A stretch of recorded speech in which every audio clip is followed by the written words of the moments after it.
All right, how's it going? We got another video here. Breaking. Thousands protest in Cuba calling for the end of communist dictatorship. Before we get into it, if you would like to follow me or support me, you can do so on Subscribestar right here. So let's get into this here. Thousands of Cubans took to the streets in multiple Cuban cities on Sunday to protest its communist dictatorships and demand its end. They're saying they tracked it. There was like at least 25 protests in different locations throughout the island. And the last time Cubans took over the streets to protest against the communist government was in 1994, and Fidel Castro was alive. And there's actually, we can watch a little quick video here of a large crowd overturned a car in protest in Cardenas, I guess is how you say it.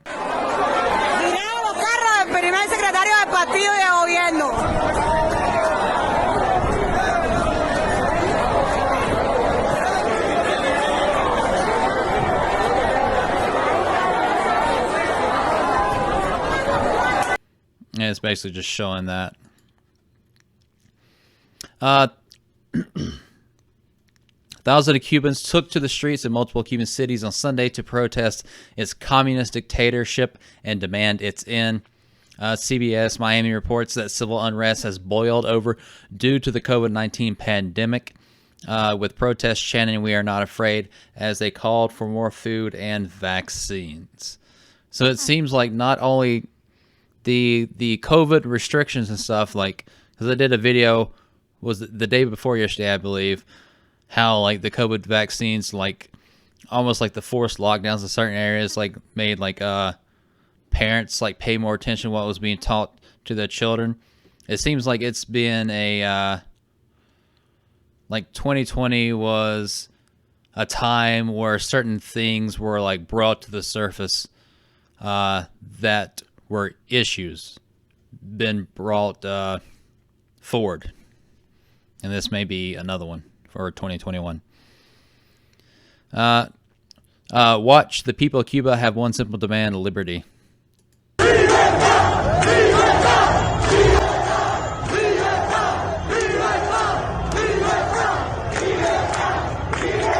it's basically just a bunch of people like chanting in the streets.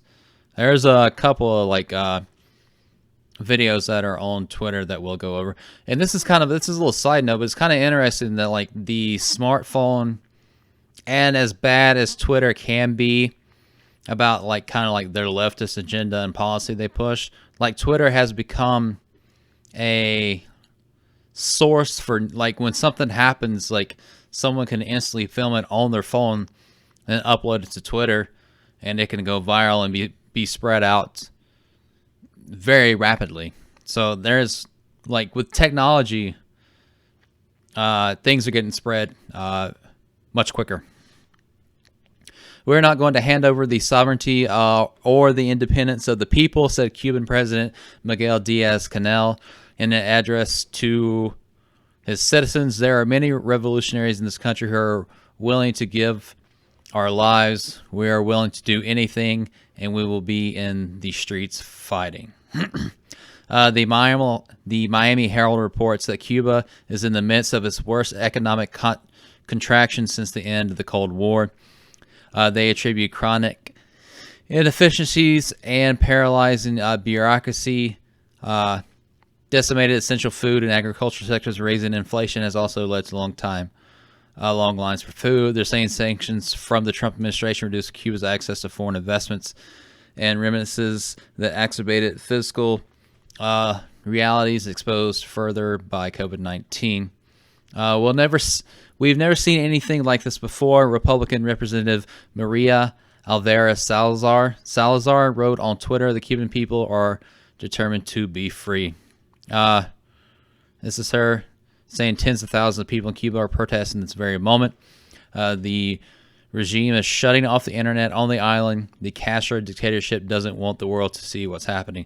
That's what I was saying, going back to like, if you have a smartphone with the camera, you have a camera in your pocket, you essentially have a small computer in your pocket, then you can upload it to Twitter. Then once you have that video up to Twitter and it spreads out, it's there. It's hard to, like, the initial source can be taken down, but a lot of people can like download the video or like screen record the video and spread it that way as well. And it's just a photo of like a lot of people like in the streets. Tens of thousands of people are protesting this very moment. The regime is shutting off the internet on the island. Should continue. Castro dictatorship doesn't want the world to see what's happening. Republican senator and Cuban-American Marco Rubio also took to Twitter, writing frustration with the dictatorship's incompetence, greed, and repression is mounting rapidly. Spontaneous street protests breaking out in several cities in Cuba right now with the chants, "No tenemos medio," we are not afraid. Frustration with the dictatorship's incompetence, greed, and repression is mounting rapidly. It's basically just more people in the streets. Rubio then shared a video on Twitter of communist repression squads getting into a truck, presumably heading toward the demonstrations to break them up. He also denounced corporate media outlets for largely ignoring the ongoing protests. So all this happened Sunday. Then it's like Monday. It's like late Monday night, early Tuesday morning right now that I'm filming this. And over the weekend, I kind of saw some images about Cubans like having American flags or waving American flags, but I wasn't really sure what was going on, so I actually kind of like looked into it a little bit, and like it's not like that I've seen so far. It's not like this like mainstream story that's getting pushed out there like other stuff is. So I had to kind of like look into it a little bit.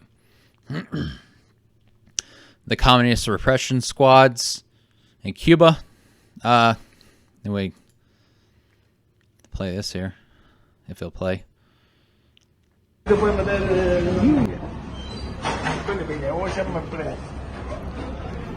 This is essentially some men either in police uniforms or kind of like military uniforms getting up into a large truck. Local police in Santiago de Cuba also joined the protest alongside thousands of Cuban nationalists. We got a little video of this as well.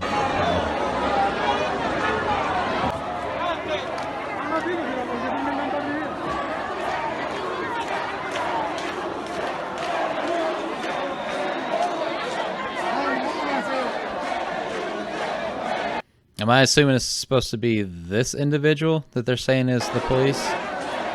Like in the helmet and stuff? Diaz-Canel blamed the U.S. government for the current situation in Cuba, stating, "Cuba and its streets belong to the revolutionaries." Is it so? I'm guessing he's saying Cuba is in distress because of the revolutionaries, which is kind of similar to in the U.S. They want to call people that like on January 6th, they want to say like, oh, they're like the insurrectionists. Like it's like the government wants to like blame people they don't like as the extremists or the terrorists or the revolutionaries. Like they try to put these like extreme labels on them and like kind of blame them for like all the wrongdoings. We are not afraid. Thousands of people protesting on the streets of Cuba. They're chanting, "We are not afraid." It happened Sunday.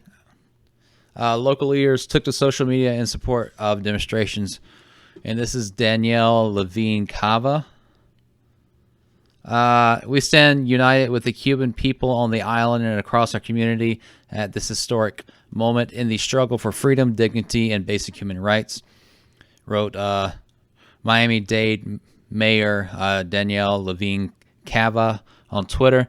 May their courageous actions bring about real change and move us closer to the dream of a free Cuba. So basically all this going on in like, because I guess there's like a huge population of Cubans that fled Cuba and are in like southern Florida and Miami, which kind of speaks to this whole thing, like people like flee like communist countries and areas like for their life to try to get out of there.